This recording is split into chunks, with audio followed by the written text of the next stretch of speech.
to Wine Library TV. I am your host, Gary Vaynerchuk.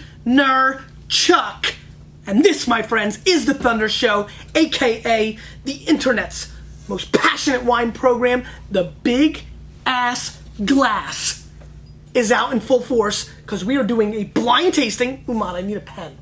We're doing a blind tasting. Thank you so much, Chris. We're doing a, see, when I get serious, I call him Chris. Blind tasting of wines from the Priorat, which is, in my opinion, and many people's opinion, one of the hottest regions in the world. It's in Catalonia, part of Spain, an hour and a half south of Barcelona. It got originally DO'd status in 1954, updated in 1975, the year I was born, and became DOQ'd in 1999 or 2000. Bring Stinkor here. 1999, 2000. Did we get it to Stinkor? Sent in a mail? Stinkor. Is that what this guy's name is? Yeah. Skunkor? What's it say? What's the note? Here, give me the note. We'll read it on the air. Thank you, Matt. Doing some boxes outside. So a lot of you sending me stuff. You'll be getting letters soon. Looking forward to the cruise in April. Awesome. Love that. Perfect. We are a little behind on packages. Stinkor, everybody.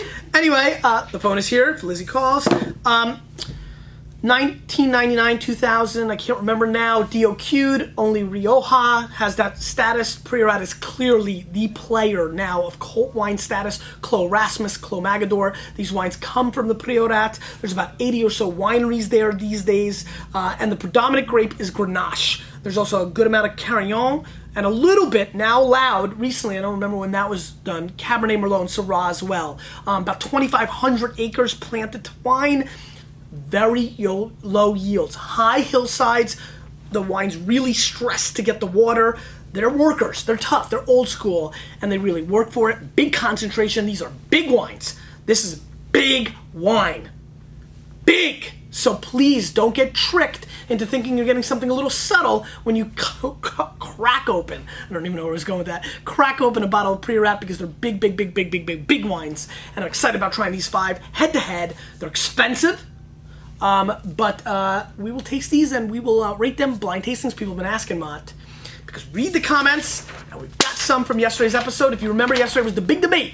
Mic it or no? Clearly, the Vayner Nation has spoken, Mott. As Craig said, I love the show and your passion. No mic. Genuine and real. The Wayne Gretzky, though, actually, let me read it the right way. The Wayne G, he said, was the only one that needed a lapel mic. We will be taking mics with guests as we travel, Mott. I know you're all set up for that when you're there. When I travel and they're not, hopefully we'll set that up. But Craig and the rest of the Vayner Nation, it wasn't even close. Mott, you really did the talent. What was it? Would you say 75%, 90%? I mean, I felt it was like 80%. I didn't even do it. It was so lopsided? Yeah, it was landslide. K-Man says, it's too bad. Gary seems to just be turning himself into a business, putting up all the Facebook buy my book now, spread the word now stuff. You people don't realize, but you're getting sucked in only so he makes more money.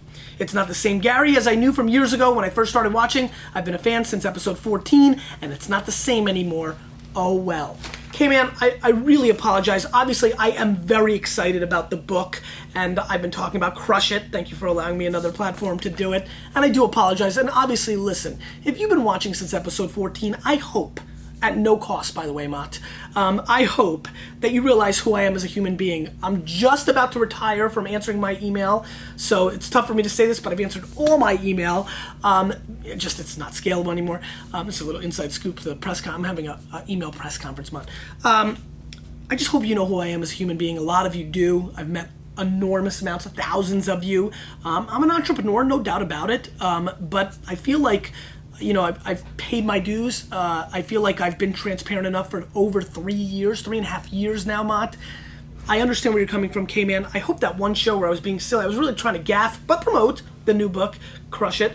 But at the end of the day, I think, given the fact that I pumped out 680 shows and maybe I've pitched my first wine book, modeling it up and Crush It and the cruise a little bit, but in the far reality, not a lot of things. I hope my percentages have proved true, and thank you for still watching because you're still here. And I love all your comments. I know exactly who you are, and I apologize. And I hope that you don't think that there's a jumping of the shark of things. Life changes. I'm about to have a baby in a week. Who knows if Wine Library TV will even survive that? I mean, I'm not kidding.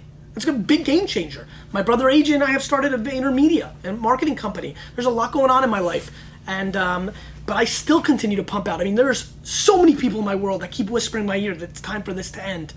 And that's been going on for a while. You know what's going on with all that. I mean, so, I don't know. I'm fighting hard, and it saddens me that I'm not able to articulate that or put that out there. That might be obvious for the Vaniacs out there, and I apologize, and I'll try better to show my true merit. Gotcha says, read the K-Man comment. K-Man, food for thought. Go back and watch the Crush It episode where GB tells us about the new book and tastes wines that he thinks will crush it. Well, the wines did not crush it. And GB's last words on that episode are something to the effect of, I hope you're starting to see that price and quality have no impact and do not go hand in hand. Excuse me. My quote is not exact. Mine's not either. Plus I can't read. My quote, but you get the point. This is a wine merchant telling it like it is and possibly hurting his sales of expensive wines in the process where the profit margins are juicy. Please applaud GV for hustling his ass off and trying to make coin in an honest fashion. He ain't perfect, but he's consistently trying his best. Gotcha. Appreciate that. Costello says, K-Man, lighten up. We know Gary wants to be $1 billion jet owner, and that's a little sad.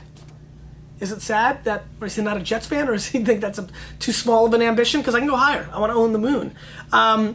Where else are you going to get this kind of sincere passion and knowledge? Some things may have changed a little, but almost every day they are pumping out the serious content for us, no charge. Most of us are or have been customers. We bitch a little now and then, but we, W-E, are going to change the friggin' wine world, which you're right, because I'm just one little old dude from Belarus getting emails. Just got an email from somebody who passed their sommelier course because of Wine Library TV, so pretty exciting stuff. That you're very right about. He also has some of the best prices in the world. Maybe true too. Costello, thank you so much. Elron says, enjoy the show. As you might know, I'm a little partial to Portugal, especially the Alentejo region, since my wife's family has roots there. Really like the Asparo 06, actually preferred it over a Cali Cab at a Baptist recently. Gary, love your pronunciation of Alentejo. The J isn't silent. It isn't? It's more like a slight sh, so it's Alentejo. Got it, Alentejo. Thank you so much. You're the best, GB. Keep it up. No, Mike. Oof, that was lefty. It was perfect. Let's taste some wine, Mott. We've been yapping enough. We set the ground rules for what Priorat is, if you still remember it. Again, Grenache, Carignan, really Grenache. Whoa, I almost lost the glass. Did you see that, Mott? I can't wait for people. That's going to be in the next highlight reel. I think I just made a ridiculous, scared face. I lost the glass. Big ass glass, a fresh new one. Thank you for the company who sent it out, BB, excuse me. I got to get the Baltego Vega. We got some news on that coming soon. Waiting for Lizzie's call. Excited. 5 wines blind. Priorat, hottest region in Spain. Sniffy sniff time. And this is what's going to happen. These wines are going to seduce you. There's candy. Did you just make that? It's good. Mott, left-handed? Left-handed to show them where the garbage is. It's a very solid distance. Okay. Hey, listen, you did a big time job. These wines are going to seduce you with their Skittles, taste of rainbow, fruit explosion, deliciousness, candy-esque style. So keep that in mind. It's dangerous. Bright red fruit. I also smell beets in this wine, which I think is quite fascinating. Almost like fresh beets. Little candied flavoring on the back end that gets a little artificial. The last drab taste smells a little like Kool-Aid powder. But all in all, pretty tasty nose. Let's give it a whirl.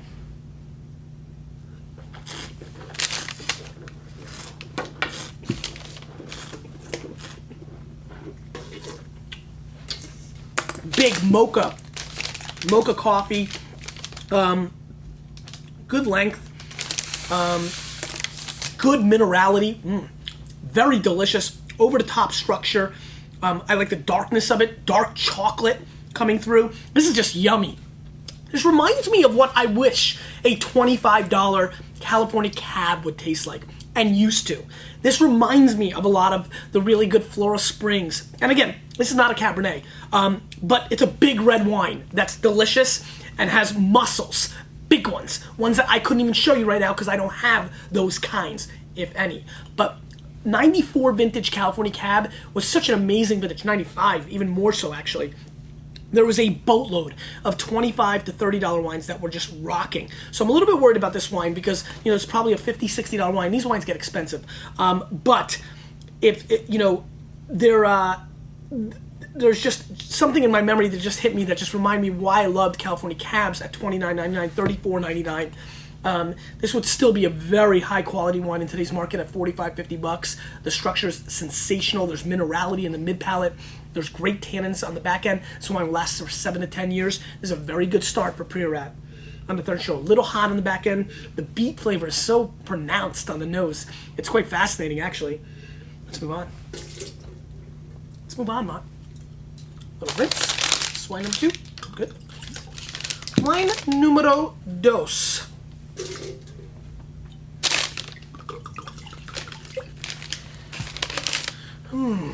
Great colors on all these wines. Just beautifully. See it, Mike, right over here. Just make it, just pretty color. So, a little snippy sniff. This is a tighter nose. This is a little bit more earthy. Also fruit driven, but a little bit more oaky, a little bit more subtle, a little more subdued on its approach on the nose. Little plum action coming through on the nose, which I like fresh sliced plums. Let's give it a whirl.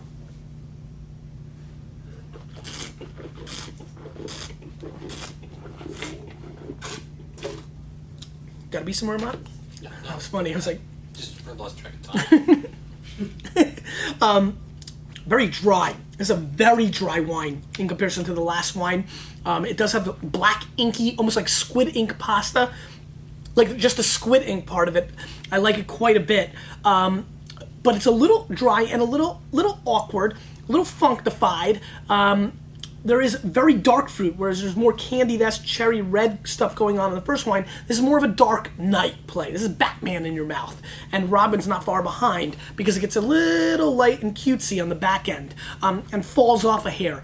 Big wine, and then kind of gets medium, and then kind of gets light. And I just don't like the trajectory of this wine falling off a little bit.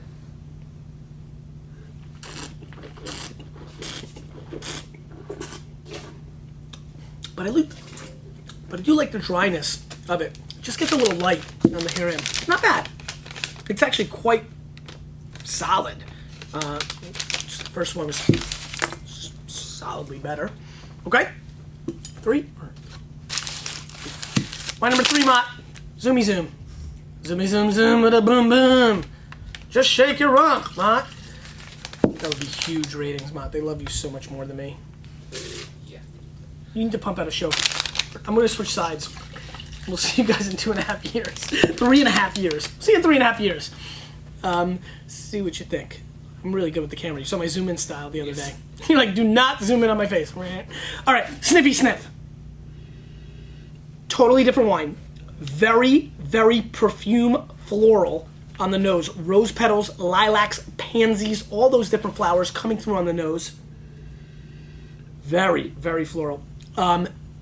Raspberry hot jam, like just fresh made raspberries, just grandma style, not the stuff you buy in a jar at A&P.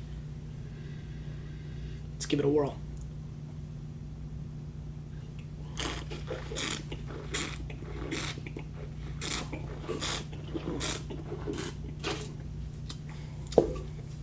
Great minerality.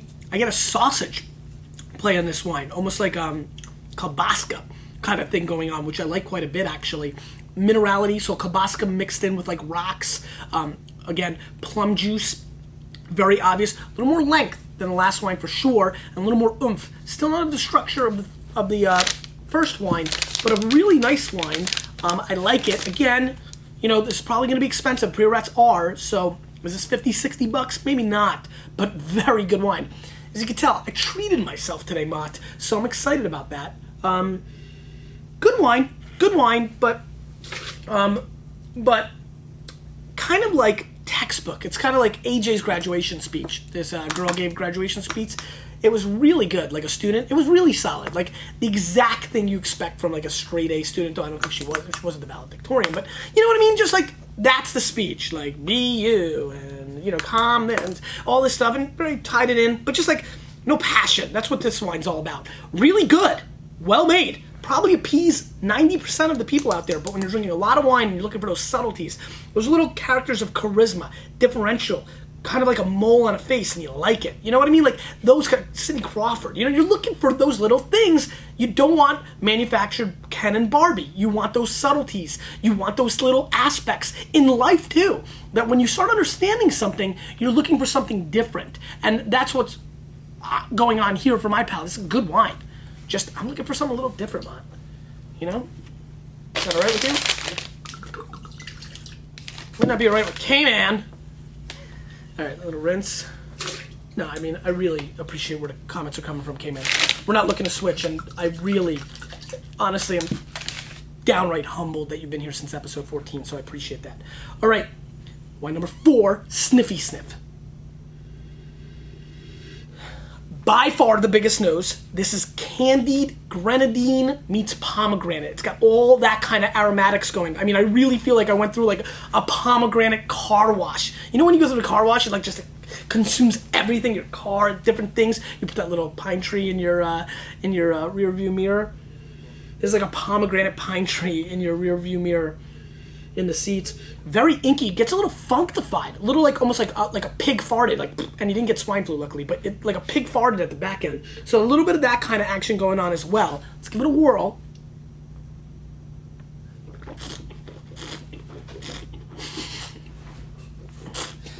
That's the first time for a pig fart. Come on, I got you. You were laughing pretty hard. All right, I need to get focused because this is the biggest wine of the bunch. This is the most complicated Frieden. All right, it's a very complicated wine. It's got a lot going on. It's got big tannins. This wine, right off the bat, compared to these Frieden wines, will outlast it dramatically. This wine has 15 to 25 years in it. This could be a superstar wine. This could be Ian might have threw a $100 wine in here.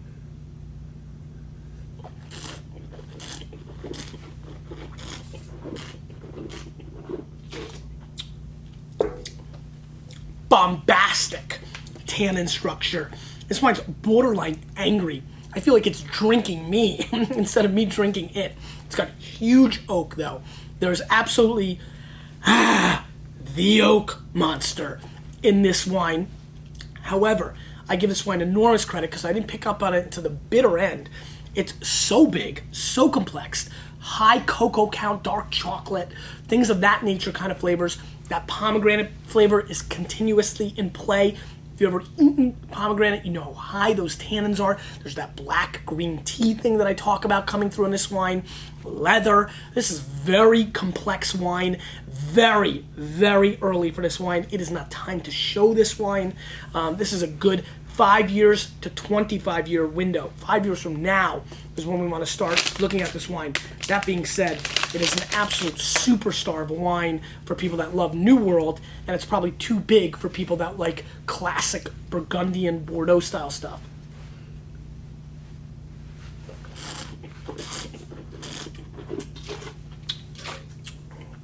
All right, and finally, big wine, huge wine. Rinse.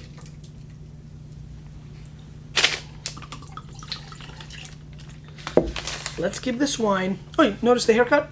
Question of the day. What do you think of the haircut? Sniffy sniff. Now, I like this wine because this is the most stinky, earthy. You just brought me to a farm in Catalonia, not to the fruit stand. And I like that. Very earthy on the nose. Not to be outdone, there is like almost a radish component coming through on the nose, which I like quite a bit. Bell peppers, radish, and dark sour cherry fruit. I like where this wine's going. Let's give it a whirl.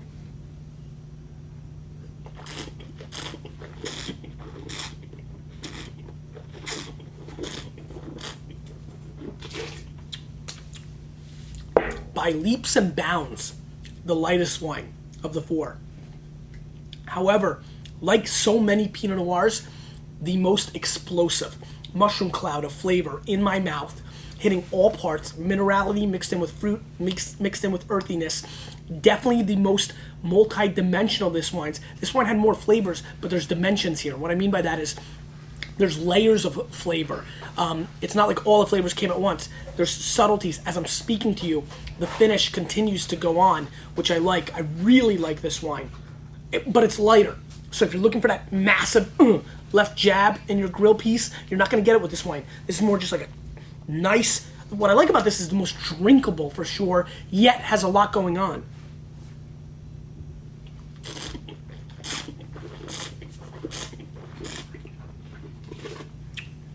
A lot of tobacco, a lot of blueberry fruit on the back end. Really interesting wine. A little light though. Throws me off a little bit, but I really, really, really like it.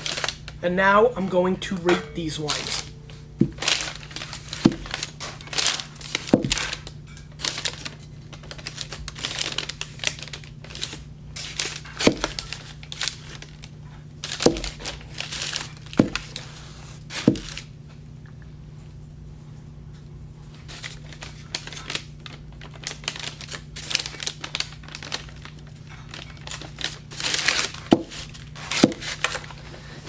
I'm done, Mott. Do we unveil? We unveil. All right, let's first start with this. Talked a lot about Priorat, how hot it is. Huge ups to Priorat for putting out by far the best blind tasting show we've ever done, bar none. Lowest scoring wine, 88 plus. It's amazing. Amazing for this show. In last place with 88 plus, Valak 2005 Priorat, 95 points, J. Miller, 49 US dollars.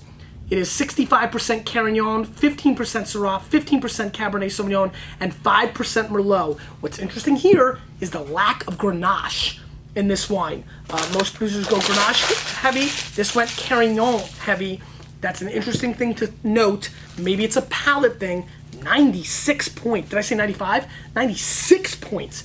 J. Miller, clearly we disagree. Double blind. That makes sense. For everybody's got their own palate. 15.5 alcohol. I didn't make a note of the alcohol, so that's a good sign for this wine. Very surprising. In fourth place with, these actually both got 90s. So these both got 90s. In fourth place, 90 points.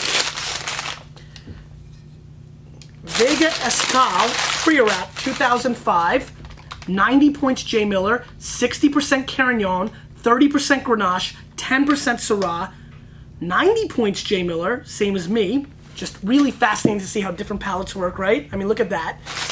But 20 US dollars, Mott, which is a staggeringly low price for Priorat. I gotta go back and, what wine was that?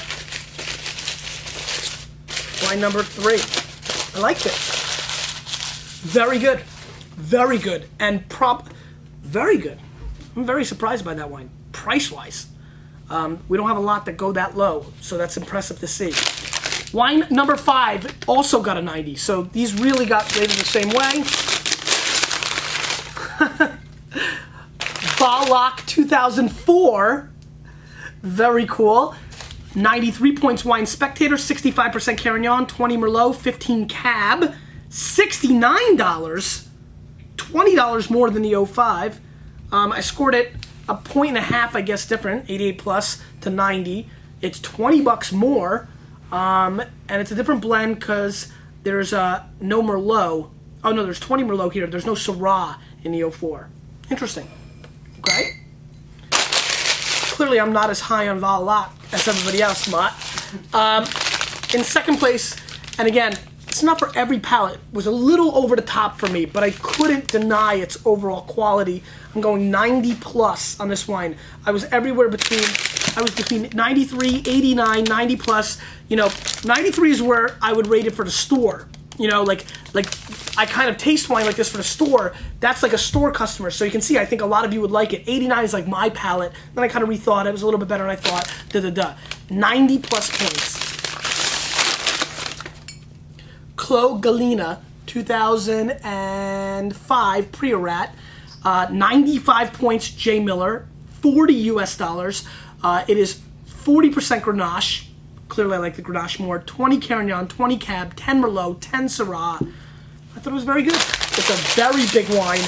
And, you know, and I could see a lot of you really liking it. And the winner! 92 points. I think it's a very good wine. Is Pasano Finca La Palenta 2004 Priorat, 40 US dollars, 80% cab. Matt, is this the wine that I said reminds me of really good California cab? I wish it was cab. It's not going to be that much cab. Remember I said reminds me of 94? Was that wine number 1? It might have been. Or was it wine number 2? The tail's in the tape. The tail is in the tape. Oh man, I'm gonna be super pumped if it was. 80% cab, 20% Grenache, 5 points J. Miller. Get some big scores out there. $40, and I think I did say this one. Man, this is gonna be a good. Ian's gonna crap. That's pretty darn. I'm almost sure it was the first wine. I don't remember. Now, or it was the second wine. It was the first or second. Yeah. Either I'm looking really good right now, I'm looking really bad. Great wine. Go out and find it. The best news for all of you watching, by far the most available wine of these 5 wines in the US market. Question of the day, the hair. Leave a comment, leave some love, make me read your comment. Bring a little creative thunder. You, with a little bit of me, we are changing the wine world.